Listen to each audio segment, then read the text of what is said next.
Each individual discovers in the solitude of his consciousness that the promise is false, but no one is able to universalize his experience.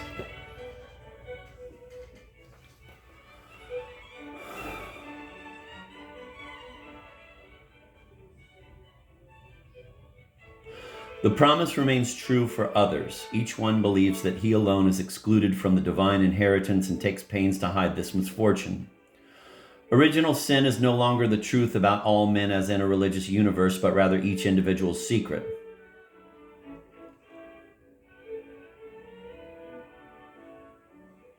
The unique possession of that subjectivity which broadcasts its omnipotence and its dazzling supremacy. Quote, I did not believe, end of quote, remarks the underground man. Quote, it was the same with other people, and all my life I hid this fact about myself as a secret, end of quote. The bastard Dolgoruki offers a perfect example of this dialectic of the broken promise. He bears the name of a very well-known princely family. This identity of name subjects him to endless humiliating mistakes, a second bastardy which is added to the first. What modern man is not Dolgoruki, the prince?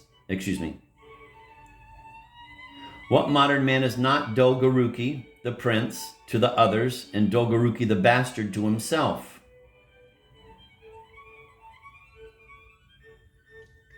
The hero of a novel is always the child who was forgotten by the good fairies at his baptism. Everyone thinks that he alone is condemned to hell, and that is what makes it hell. The more general the illusion, the more glaring it becomes. The farcical side of underground life is revealed in this exclamation of Dostoevsky's anti-hero, quote, I am alone and they are together. End of quote.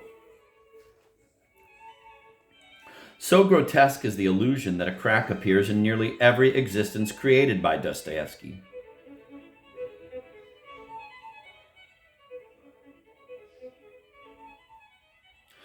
In a brief moment of insight, the subject perceives the universal deception and can no longer believe in its continuance. It seems to him that men will throw their arms around each other in sorrow.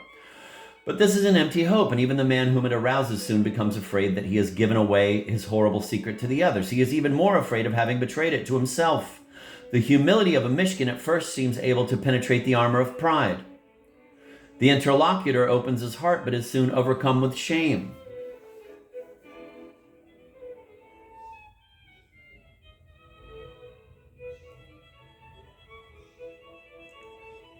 He loudly proclaims that he does not wish to change his being and that he is self-sufficient. Thus, the victims of the modern gospel become its best allies.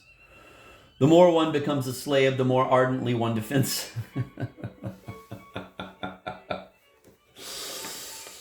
The more one becomes a slave, the more ardently one defends slavery. Great quote.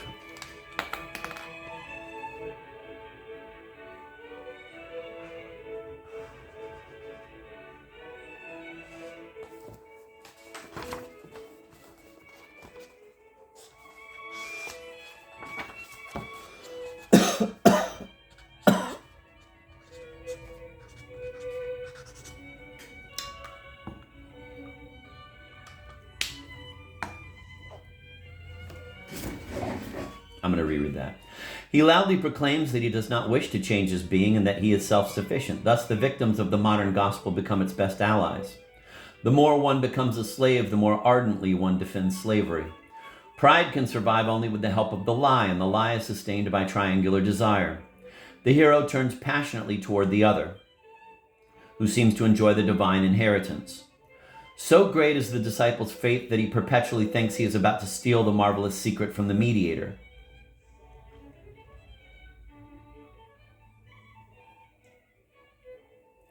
He begins to enjoy his inheritance in advance. He shuns the present and lives in the brilliant future.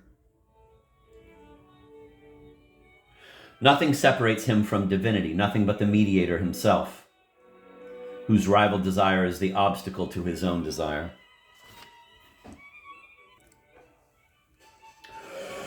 Dostoevsky's consciousness, like Kierkegaard's self, cannot exist without an external prop. It renounces the divine mediator only to fall back on the human mediator.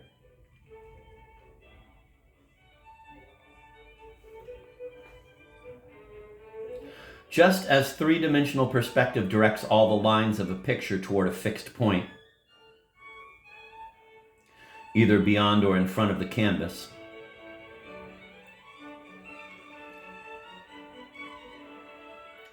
Christianity directs existence toward a vanishing point, either toward God or toward the other.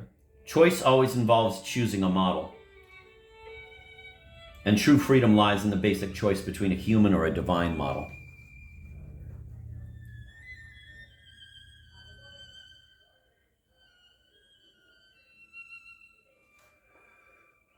The impulse of the soul toward God is inseparable from a retreat into the self.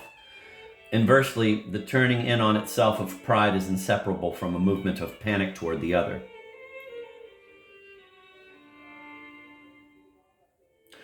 To refashion St. Augustine's formula, pride is more exterior to us than the external world. To refashion St. Augustine's formula, pride is more exterior to us than the external world. This externality of pride is magnificently illustrated by all Christian and non-Christian novelists. In The Past Recaptured, Proust states that vanity makes us live a life turned away from ourselves.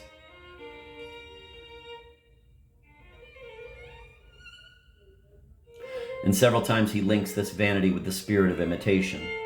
In his later years, Dostoevsky's vision reveals even more clearly the profound significance of novelistic works.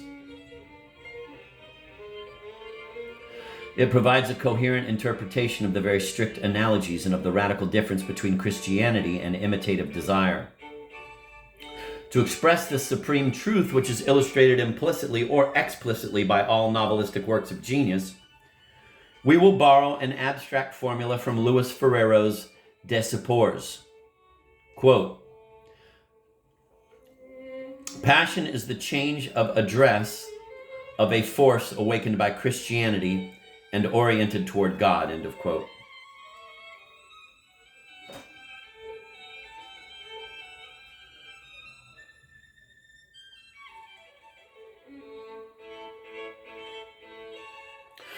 Denial of God does not eliminate transcendency, but diverts it from the au-delà to the indécat. The imitation of Christ becomes the imitation of one's neighbor. The surge of pride breaks against the humanity of the mediator, and the result of this conflict is hatred. Max Scheler did not understand the imitative nature of desire, and for this reason never succeeded in distinguishing resentment from Christian religious feeling. He did not dare to put the two phenomena side by side in order to distinguish them more clearly, and thus remained within the Nietzschean confusion which he was trying to dispel. Nietzsche.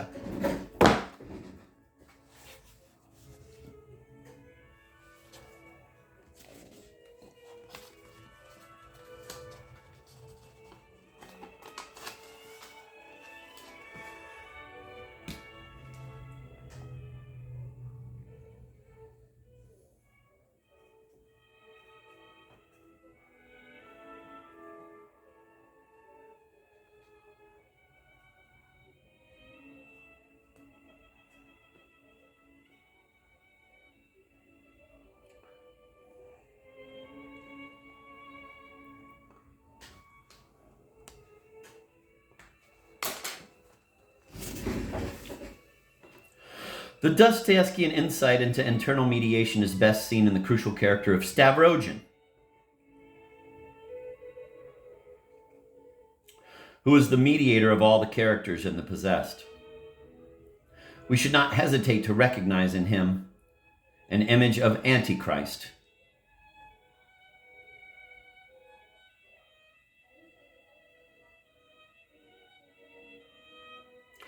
To understand Stavrogin, we must look on him as a model and consider his relations with his disciples.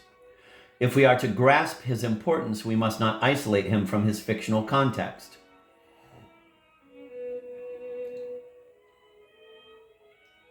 And above all, we must not allow ourselves, like the possessed, to become fascinated with his, quote, satanic grandeur, end of quote.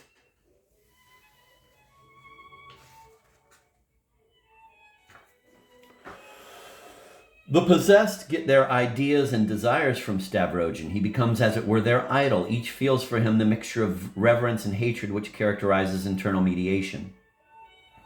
Each is shattered against the icy wall of his indifference. The unfortunate Gaganov fights a duel with Stavrogin. Neither insults nor bullets can touch the demigod. The universe of the possessed is the reverse image of the Christian universe. The positive mediation of the saint is replaced by the negative mediation of anguish and hate. Shatov reminds Stavrogin that there was a master who announced great things and a disciple who was raised from the dead. Kirilov, Shatov, Lebiedkin, and all the women in the possessed succumb to Stavrogin's strange power and reveal to him in almost identical terms the part he plays in their existence. Stavrogin is their light. They wait for him as for the sun. Before him they feel they are before the Almighty. They speak to him as to God himself. Shatov says to him, "You know I shall kiss your footprints when you leave. I cannot tear you from my heart, Nikolai Stavrogin." Stavrogin is astonished that Shatov looks on him as a kind of star beside which he himself would be only an insect. Everyone wants to place a banner in the hands of Stavrogin. Finally, Verkovensky himself, the coldest character of the possessed, the most secretive and one would think the most autonomous, throws himself at the feet of his idol, kisses his hand, babbles deliriously, and finally suggests he is, quote, the Tsarevich Ivan, end of quote, the savior of revolutionary Russia, who will rise from the chaos and as an all-powerful dictator will reestablish order.